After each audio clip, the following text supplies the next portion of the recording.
Hello. Hi there. Is it possible to speak to Mr. Paul Zone, please?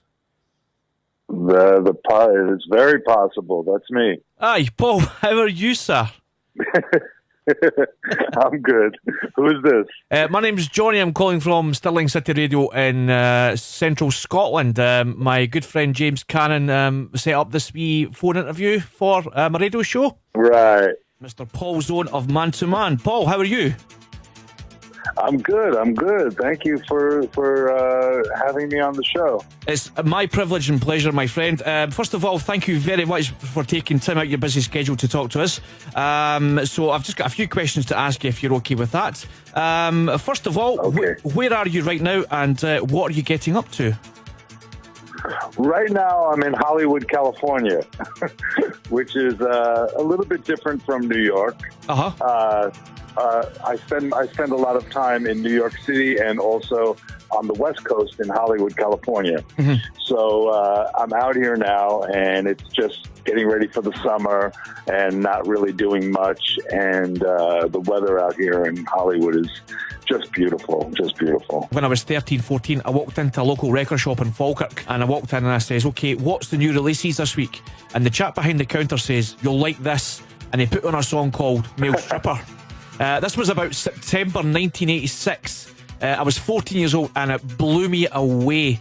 This brilliant drum intro. It was the UK mix, the drum intro, then the bass line, and then you heard that synthesizer riff, and then that immortal line, I was a male stripper in a go-go bar, and I was like, I've got to have this. So what I want to ask you about is Male Stripper. How did the idea for that song come about? Well, actually, we had that song very early on, probably in 1983. We did an original demo of that song with the producer Bobby Orlando, Bobby O. Yeah, Bobby O. And he was working with Divine and some bands called the Flirts, and and also his solo stuff as well. Yep. Now, we had known Bobby O since the punk days. Bobby O produced the Fast first record in 1976. Right. So we had known when Mickey and I, my brother, when we decided to start doing electronic music, we said Bobby was starting to get pretty popular in 1982, 83. Yep. So we gave him a call because we were friends, and we said, we're going to not be a rock and roll band anymore, and we wanted to do something a little bit different. And we went into the studio with him, and we started doing some electronic demos, and Male Stripper actually was one of them. And we never released it, and it just stayed with us for a couple of more years until we really started getting a little bit better in doing our own recordings and doing our own sort of production. So basically in 1975, we met up with producer Man Parrish, who had a hit record called Hip Hop Bebop.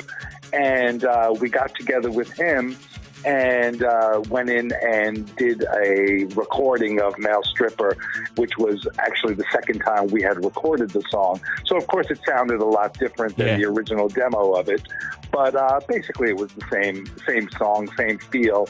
But we wanted to make something that was a little more different than typical disco music or typical, high energy. The term and the sound were just being started. But we always felt that Male Stripper was a production that really sounded a lot different than a lot of the other typical dance music that was around then. It was a little dirtier. It was a little bit more sparse and not so traditional when it came to the vocal style and what you would usually hear in a club or on the radio. So we knew that we had an edge, and it was actually our second single, because Man to Man had made a single before that also, which was pretty popular. Not in Europe, though.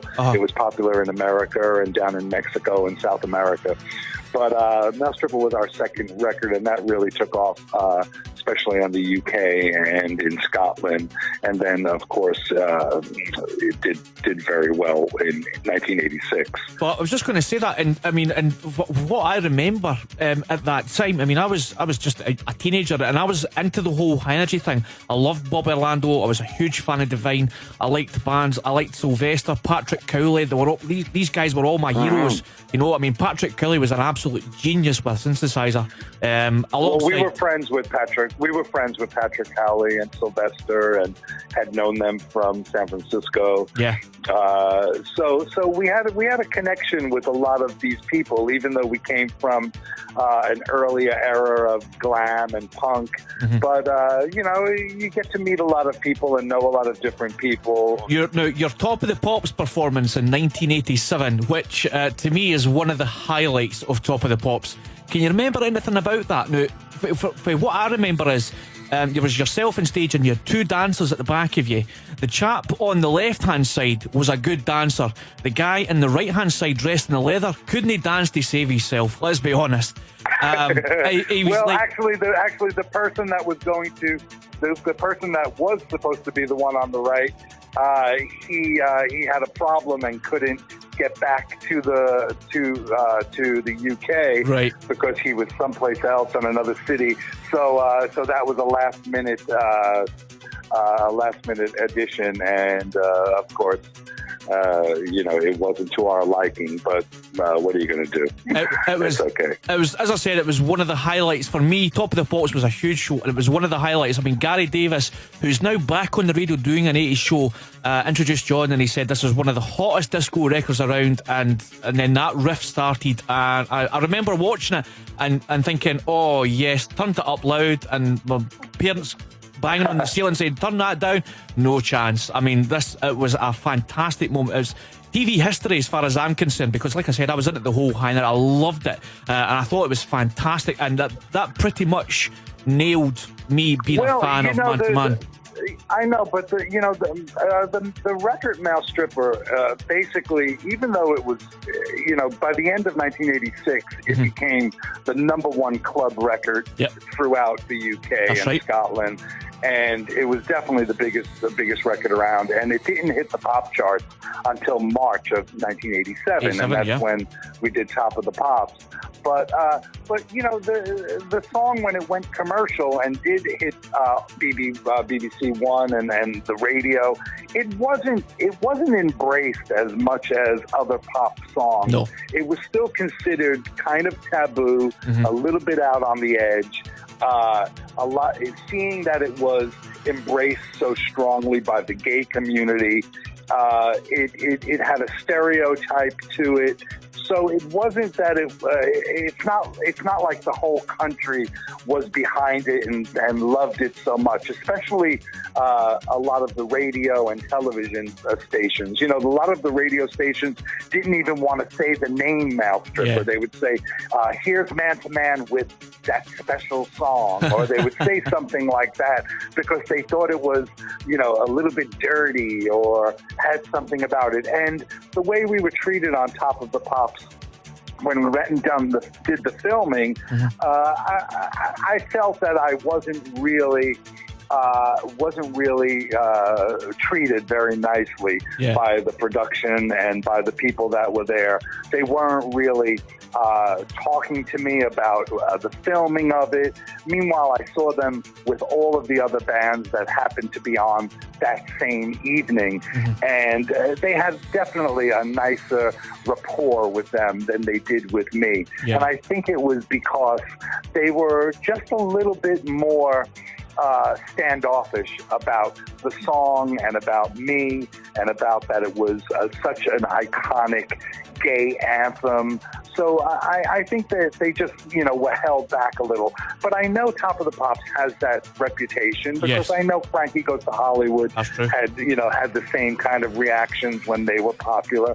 And, you know, when something different comes around that really grabs the mainstream, even though it's popular in the mainstream, there's still a lot of people that are held back by it and put their hands up like, well, I don't really know if I'm going to support something like this. Yeah. But for some reason, it's commercial and it's going to do good. So I really, there was a love-hate relationship, even though it was a very popular record. So, what does the future hold for Paul's Own in 2008? What have you got planned for the rest of the year? Anything special? Well, basically, I worked on the book, so I'm promoting that, and I go around doing a lot of gallery exhibitions with the photos. And I haven't been to the UK, and I haven't been to Scotland, but I am waiting for someone to invite me. So if anyone is listening, they could go to the Facebook page or try to find me somewhere and invite me, because I'd love to bring all of these photos there. And now I'm working on a documentary for the book, which basically talks about all of this. And there's a lot of people that have been interviewed for it, Debbie Harry, and a lot of New York musicians, a lot of people that were in the music business back in the punk day, members of Suicide and the Cars and Cheap Trick, and all of the New York bands are interviewed in it. So the book has a lot to do with New York and how it transformed from glam to the punk era. So it doesn't really, the photos aren't anything in the 80s or high energy, but the whole commentary and the whole writing goes all the way through the 70s and the 80s, and it's just a journey of how Man to Man got started, and basically what that held for the music. And it's pretty interesting. So this is what I'm working on right now. The last question I wanted to ask you: if you could work with any artist, who would it be? When